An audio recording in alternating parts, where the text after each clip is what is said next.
En janvier 2021, Justine de Justine Shell a eu l'idée de lancer un challenge ABCD d'auteurs qui consiste tout simplement à trouver un auteur à lire dans l'année par lettre de l'alphabet.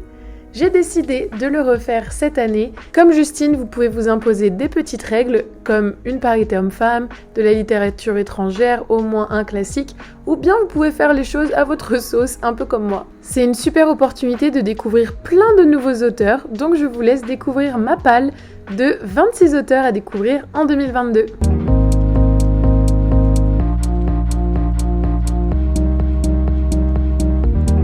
On commence avec la lettre A et c'est Chimamanda Ngozi Adichie qui est une écrivaine et une militantiste nigériane notamment connue pour ses énormes succès Americana et l'autre moitié du soleil. Et c'est devenu vraiment une figure incontournable de la littérature internationale, donc j'ai vraiment très hâte de découvrir ses œuvres. La lettre B n'est autre qu'un mot compte double puisqu'on est avec Baptiste Beaulieu, un médecin qui s'est lancé dans l'écriture et qui nous livrerait des ouvrages à la fois sensibles, poétiques et il est extrêmement drôle sur Instagram, très engagé aussi, je vous conseille de suivre son compte. Il partage des infos très intéressantes et rien que la manière dont il parle de son travail donne vraiment extrêmement envie de découvrir ses œuvres. J'ai lu et adoré Entre les lignes qui est un roman graphique adapté de l'un de ses romans, donc j'ai vraiment hâte de découvrir sa plume. Pour le C, évidemment, Sir Arthur Conan Doyle qui a quand même créé le détective le plus emblématique de tous les temps et dont je n'ai encore jamais eu le plaisir de découvrir les aventures. D, c'est pour Alexandre Dumas, le père des Trois Mousquetaires et du Comte de Monte Cristo. Alors, je l'ai lu au lycée, mais j'en garde des souvenirs tellement inexistants que je considère comme une totale découverte la lecture de ses œuvres. En E, nous avons Umberto Eco, qui est un écrivain italien molto bene, qui combine les casquettes également d'essayiste et philosophe pour nous livrer des ouvrages énigmatiques, ésotériques, qui ont l'air tout à fait passionnants. Je nomme Le nom de la rose ou encore Le pendule de Foucault. À la lettre F, on retrouve Pete Fromm, un auteur américain qui est très connu pour la beauté de ses ouvrages, la beauté de ses descriptions de la nature sauvage, de la nature humaine. Et je sais qu'il a fait couler quelques larmes à certains d'entre vous, donc let's go pleurer en 2022. La lettre G n'est autre que pour Nicolas Gogol, qui est d'origine ukrainienne et quand même considéré comme un génie de la littérature russe. C'est selon moi en fait une bonne porte d'entrée à la littérature slave que j'aimerais découvrir cette année. Il me semble un peu plus accessible que ses confrères, je parle de Tolstoï, Dostoïevski. Voilà, un célébricas, je pense que Nicolas Gogol est un choix plutôt pertinent. H, c'est pour Susan Hill, une écrivaine britannique qui maîtrise à la perfection le roman gothique, le roman d'horreur. J'ai vraiment trop hâte de lire notamment La Dame en Noir pour Halloween prochain, histoire de frissonner un bon coup. À la lettre I, nous accueillons Claude Isner, qui est un nom plume qui cache en réalité deux sœurs qui écrivent des romans policiers qui se déroulent fin 19e. Leur série la plus connue, c'est Les Enquêtes de Victor Legris. Ça me donne une vibe d'Agatha Christie que je ne saurais expliquer. Et petite cerise sur le gâteau, toutes leurs enquêtes se passent dans notre magnifique capitale parisienne. Pour la lettre J, on est autre qu'avec Jean-Philippe Jaworski, auteur de fantasy français qu'on ne présente plus et dont j'ai les deux intégrales magnifiques éditions de type grimoire publiées chez Les Moutons Électriques qui m'ont coûté la modique somme de 160 €. Donc qu'est-ce que j'attends pour rentabiliser mon investissement ? Je n'en ai aucune idée. Pour la lettre K, on est en compagnie de Yasunari Kawabata, qui est un écrivain japonais, prix Nobel de littérature en 1968. Il est particulièrement connu pour ses récits très courts et dépourvus de la moindre stylistique. Je suis pas sûre d'aimer, mais je suis extrêmement curieuse de ses livres. Elle pour Lovecraft, qu'à ma grande tristesse, je n'ai encore jamais lu et qui est pourtant cité, constamment cité, comme référence dans l'imaginaire horrifique, le récit d'horreur, la science-fiction.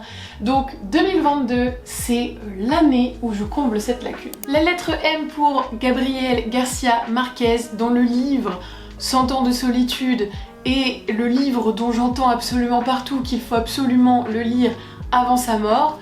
Et j'espère être encore loin hein, de cette échéance, mais ne tentons pas le diable et ce sera chose faite en 2022. Comment aurais-je pu passer à côté de la lettre N sans citer Anais Nin que je n'ai encore jamais lu et vraiment c'est un trou dans mon cœur. C'est la première femme à avoir réussi à faire publier des ouvrages érotiques à travers ses journaux intimes. Elle y traite de nombreux sujets qui sont tabous à l'époque et encore maintenant, la sexualité, l'inceste et vraiment il me tarde de découvrir ce monument de la littérature. À la lettre O, il n'y a d'autre que Barack Obama avec un objectif en 2022, c'est de lire ses mémoires. Parce que je les ai achetés il y a plusieurs mois et que c'est une énorme bricasse, donc il va me falloir une bonne dose de courage pour me lancer dans cette lecture. C'est la raison pour laquelle je m'engage auprès de vous, comme ça je suis obligée de tenir ma parole. Fait pour Stéphane Plateau qui est un auteur de fantasy belge dont j'entends vanter les mérites de la plume sans cesse et la puissance aussi d'évocation de ses histoires, sans compter qu'il est publié dans de sublimes éditions chez les Moutons Électriques, donc ça ne gâche rien. Alors, la Q, je vais pas vous mentir, j'ai pas trouvé, j'ai cherché pendant des heures un écrivain dont le prénom, dont le nom de famille même commencerait par un Q et j'en ai pas trouvé qui m'intéresse un tant soit peu.